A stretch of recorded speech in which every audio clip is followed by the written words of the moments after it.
E aí, pessoal, vamos direto ao ponto. Hoje a gente vai explorar o que é, sem sombra de dúvida, o capítulo mais decisivo e trágico de toda a Odisseia épica de Homero. É aquele exato momento em que a nossa fragilidade humana colide de frente a 200 por hora com o absoluto divino. A gente não vai falar aqui de grandes heróis caindo em batalhas gloriosas, nada disso.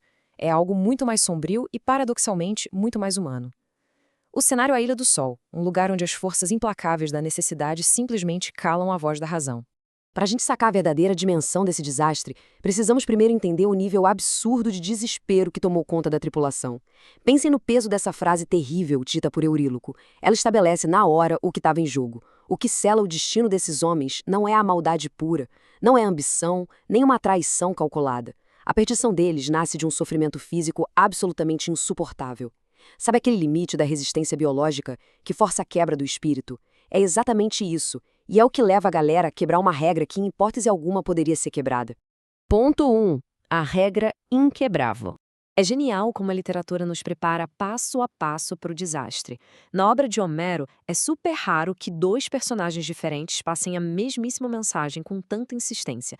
Mas aqui, primeiro rola a profecia de Tiresias lá no submundo. Depois vem a Circe ecoando exatamente o mesmo aviso. E por fim, o próprio Odisseu repassando essa ordem com urgência máxima para os homens.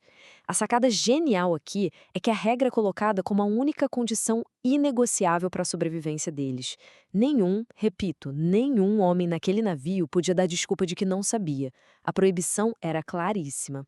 E essa proibição tinha um CEP muito bem definido: Trinácia. Homero envolve essa terra que o pessoal da antiguidade associava à Sicília em uma atmosfera super solene, quase intocável. Era lá que pastavam os bois e carneiros de Hélio, o deus do sol. E olha, não eram animais comuns de fazenda, tá? Eram criaturas sagradas.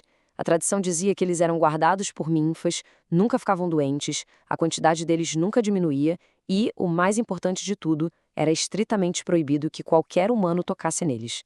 O plano original era moleza: parar, pegar água, ignorar os animais e zarpar na mesma hora. Mas bom, os planos humanos quase nunca sobrevivem aos caprichos dos deuses. Ponto 2. A armadilha da natureza. Logo depois que eles concordam em fazer só uma paradinha rápida e cautelosa, Zeus manda uma tempestade daquelas inesquecíveis. Os ventos são tão violentos que encalham o navio de vez, e de repente, os dias viram semanas. E com o passar do tempo, aquele estoque de comida que eles tinham simplesmente somem. Imaginem só, homens que eram guerreiros orgulhosos, agora reduzidos a caçar passarinhos e pescar o que desce para tentar enganar o estômago. O confinamento e a privação começam a destruir brutalmente a disciplina e a força de toda a equipe. Isso traz um contraste bizarro e fascinante para a história. Não tem monstros com várias cabeças aqui. Não tem gigantes atirando pedras, nem o canto fatal das sereias. O grande inimigo neste capítulo é a realidade silenciosa e devoradora da necessidade humana. É uma agonia quieta que consome a mente e o corpo da galera, bem no momento em que Odisseu, tentando buscar ajuda divina, se afasta do grupo e acaba caindo num sono profundo. Pois é a calmaria antes do colapso moral total. Um vácuo de liderança que abre as portas para o impensável. Ponto 3. A racionalização. O grande ponto de virada é observar o que acontece com Euríloco. Até esse momento, ele era o cara super cauteloso, que tinha escapado das armadilhas da Circe e sempre pedia prudência para todo mundo. Mas a fome muda tudo. Ele se levanta e usa justamente o horror da inanição para racionalizar e justificar um ato que todo mundo ali sabia que era imperdoável: o abate do rebanho sagrado de Hélio. O argumento dele é tão prático quanto é assustador. Se é para morrer, que seja de barriga cheia e pela fúria de um deus, não definhando lentamente na areia. E dá uma olhada na triste ironia do que eles fazem.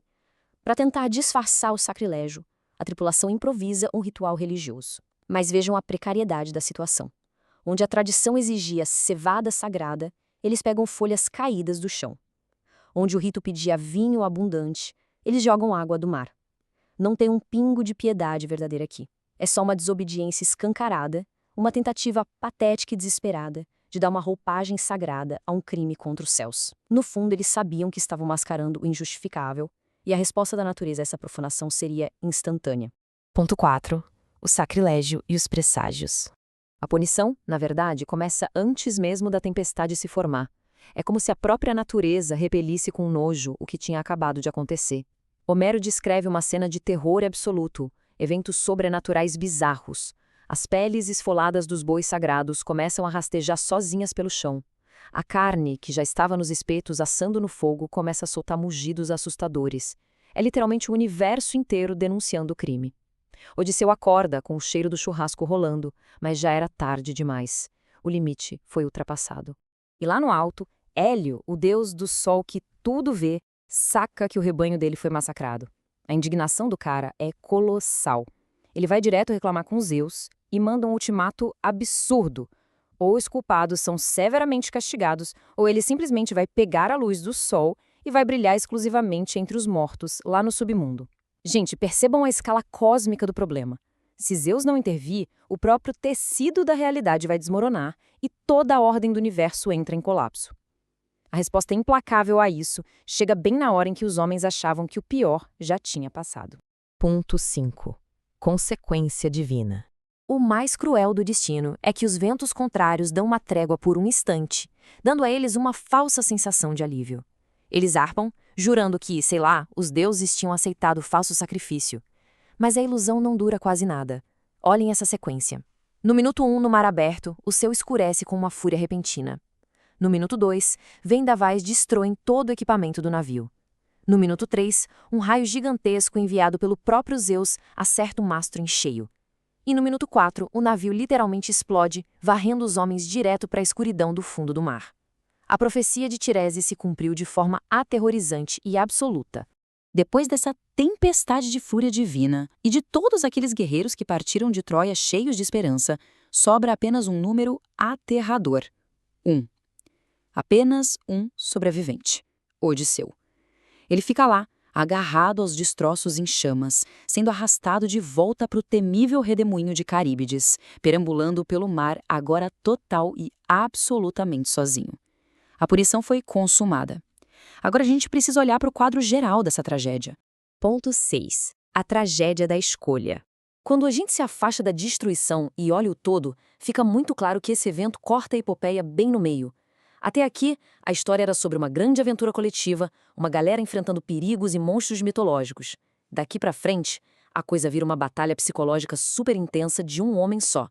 Mas a sacada mais profunda é filosófica. O sofrimento parou de vir de forças externas incontroláveis. A destruição total foi fruto de uma ação deliberada deles mesmos, o que nos traz uma reflexão espetacular sobre o eterno conflito entre o livre-arbítrio e o peso esmagador das consequências. E, ainda assim, ao olhar para essa tragédia toda, o que a obra nos passa não é um julgamento frio, mas uma empatia muito profunda. A tripulação, liderada pelo desesperado Euríloco, não era formada por um bando de vilões do mal. Eles eram apenas seres humanos comuns que foram dobrados e quebrados pela miséria extrema. Eles simplesmente não deram conta de segurar os próprios princípios morais quando a fome nublou de vez a razão. E é justamente essa fragilidade que torna essa história tão devastadora e tão fácil de se identificar. Tudo isso nos deixa com um pensamento perturbador, mas que não dá para ignorar. Ao observar a ruína de todos esses homens, causada pelas próprias escolhas deles sob uma pressão absurda, fica no ar a pergunta que ecoa por milênios. Com que frequência as maiores tragédias da nossa história começam não com atos de vilania calculada, mas simplesmente com a crença exausta e desesperada de que abrir apenas uma pequena exceçãozinha não fará tanta diferença assim? Fica a reflexão para todos nós. Até a próxima!